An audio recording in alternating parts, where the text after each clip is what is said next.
আসসালামু আলাইকুম রহমতুল্লাহ। ওয়ালাইকুম আসসালাম ওয়া রাহমাতুল্লাহি ওয়া বারাকাতুহু। কেমন আছেন স্যার? জি আলহামদুলিল্লাহ ভালো আছি। আসলে আমি আজকে খুবই উদ্বেলিত যে আজকে সরাসরি আপনাকে চোখের সামনে দেখতে পারছি, কারণ এতদিন আমরা আপনাকে টিভির স্ক্রিনে, ইউটিউবে, অনলাইনে দেখেছি। তো আসলে আপনি কিন্তু আমাদের একটা আবেগের জায়গা, ভালোবাসার জায়গা, যে আপনাকে দেখলেই মানুষ কেমন জানি মনের ভিতরে একটা প্রশান্তি ফিরে পায়। তো সেই জায়গা থেকে আপনি যে সুযোগ করে দিয়েছেন, আমি আল্লাহর কাছে শুকরিয়া জ্ঞাপন করছি। তো স্যার, আমি প্রথমে যেটা জানতে চাচ্ছি যে শারীরিকভাবে আপনি কেমন আছেন?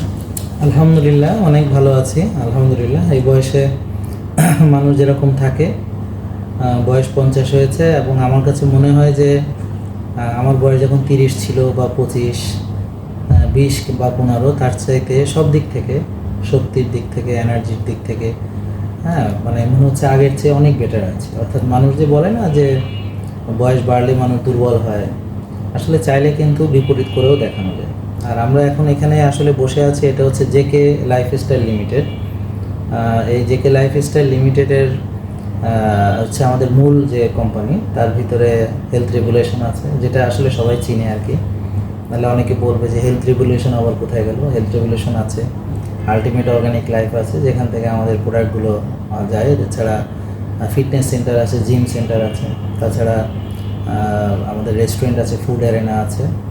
আপাতত মোটামুটি এগুলো দিয়ে আমরা সবাইকে সুস্বাস্থ্য নিশ্চিত করার চেষ্টা করছি আর নিজেও সুস্থ থাকার চেষ্টা করছি। মাশাআল্লাহ। তো স্যার, আমার প্রশ্ন হলো যে ডাক্তাররা যেখানে সারা বাংলাদেশ সহ ওয়ার্ল্ড ওয়াইড বিভিন্ন সব জায়গায় প্রায় দেখা যায় যে ঔষধ নিয়ে যে কাজ করছে, কিন্তু আপনি সেক্ষেত্রে ব্যতিক্রম। আপনি মানুষকে ঔষধ থেকে দূরে সরানোর জন্য চেষ্টা করছেন। আসলে এই জার্নিটা কবে থেকে শুরু হলো এবং কিভাবে শুরু হলো? এটা আসলে মানুষের মাথায় তো আগে চিন্তাগুলো আসে।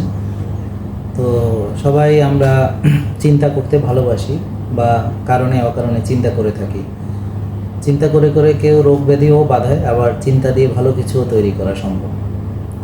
সর্বপ্রথম আমি যখন হজে যাই 2006 সালে, তো তখন আমি যখন হেরা গুহাতে যাওয়ার জন্যে জাবালে নূর উঠতে অনেক কষ্ট হয়ে গেল এবং ভাবলাম যে মানুষের যে ফিটনেস, এটা খুব জরুরি। তখন আবার রিয়েলাইজ করলাম এবং আল্লাহর কাছে হয়তো ওই সময় মনে মনে চাইছিলাম যে কিভাবে সুস্থ থাকা যায়, স্বাস্থ্য ঠিক রাখা যায়, ফিটনেস ভালো রাখা যায়।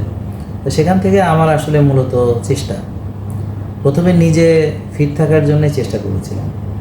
আর চেষ্টা করতে গিয়ে কনভেনশনাল যে উপদেশগুলো আমরা মানুষকে দিতাম, সেগুলো দিয়েই শুরু করেছিলাম। অল্প অল্প খাওয়া, বারবার খাওয়া, চর্বি না খাওয়া, ডিমের কুসুম ফেলে দিয়ে সাদা অংশ খাওয়া, তেল না খাওয়া, ঘি না খাওয়া, এ ধরনের আর কি। তো এটা করে গিয়ে আরও দুর্বল হয়ে পড়লাম।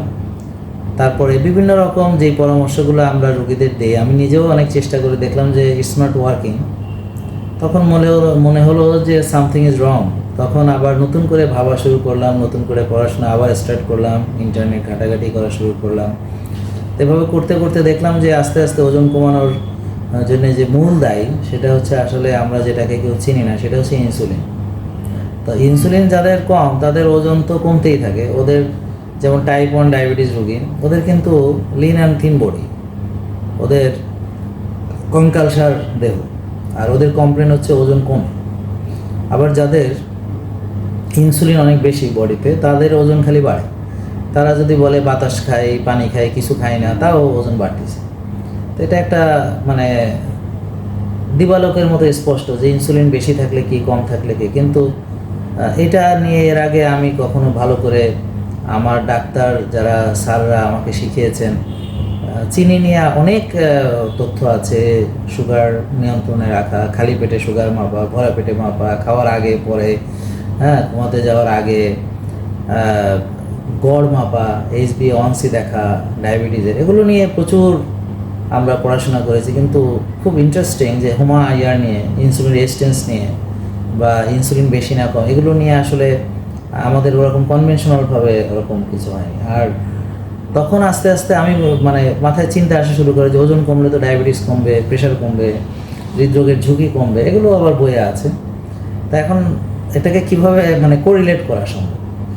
তখন আসলে আমরা টুকটাক রুগীদেরকে একটা দুটো বিষয়ে, যে খাওয়ার বিষয়ে একটু ভিন্ন ভিন্ন পরামর্শ দিয়ে দেখলাম যে যারা মানে ওরা তো রেজাল্ট ভালোই পাচ্ছে।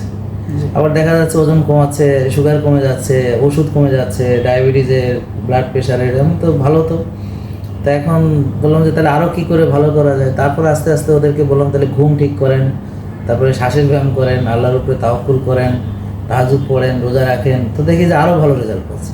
তো এভাবে আস্তে আস্তে মানে একটা দাঁড়া হয় মোটামুটি স্ট্রাকচার। তো পরে এক সময় 19 সালে তখন আমার আইএলটিএস থাকে, আমি তখন একটা স্কলারশিপ পেয়েছিলাম ইউনিভার্সিটি অফ এডিনবরা, ইউকেতে আর কি। তখন আইএলটিএস করি, তখন বেশ একটা চাপে থাকি, কারণ চাকরি ছিল, সংসার ছিল, তারপরে পড়াশোনা, সব কিছু মিলে একটা চাপে পড়ে যায়। তো ওখানে আবার কিছুদিন আমি নিজেই আবার লাইনচ্যুত হয়ে যাই, যেটা হয় সবাই আর কি। তারপর আবার তখন মনে হলো যে না, এই জিনিসগুলো মানুষকে জানানো দরকার। তো আমি তখন নিজে আবার একটা চ্যালেঞ্জ দিই ফেসবুকে, আমার একটা ভিডিও আসে, এটা হচ্ছে 19 সালে।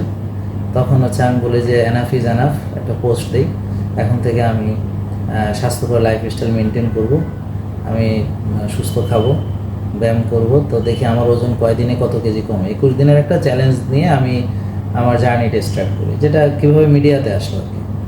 তো সেটা আসলে পরে খুব জনপ্রিয় হয়, এই প্রোগ্রামটা অনেকেই করেছে। তো যারা মানে তারাই দেখে রেজাল্ট পাচ্ছে, খুব ভালো। তো সবাই শেয়ার করলো। তখন আমিও ভাবলাম তাহলে তো প্রতিটা সাবজেক্ট নিয়ে, যেমন ফ্যাট অ্যাডাপ্টেশন নিয়ে, তারপর ফাস্টিং নিয়ে, ব্যায়াম নিয়ে আলাদা আলাদা আমি তখন ভিটামিন ডির উপকারিতা নিয়ে ছোট ছোট ভিডিও দিতে থাকি। তো দেখি এগুলো সবাই দেখছে। আর আগে যেমন ফেস টু ফেস রুগীদেরকে পরামর্শ দিতাম, এখন ক্যামেরার সামনে রুগীদের পরামর্শ দেওয়া শুরু করি যে আপনি এভাবে মানবেন। হ্যাঁ, তো ওটা আবার ডায়াবেটিস অন্যান্য রুগীরা ফলো করে দেখে, তারাও ভালো হচ্ছে। ইংল্যান্ড থেকে ভালো হচ্ছে, ইউকে ওখান থেকে ভালো হচ্ছে, ইউএসএ থেকে ভালো হচ্ছে, অস্ট্রেলিয়া, কানাডা, দেশের বাইরে থেকে প্রথম সাড়াটা বেশি পাই, সৌদি আরবিয়া। এভাবে আস্তে আস্তে আর কি, ওই পরে ইউটিউবে আসা, আস্তে আস্তে এইভাবে ছড়ালো আর কি। মাশাআল্লাহ।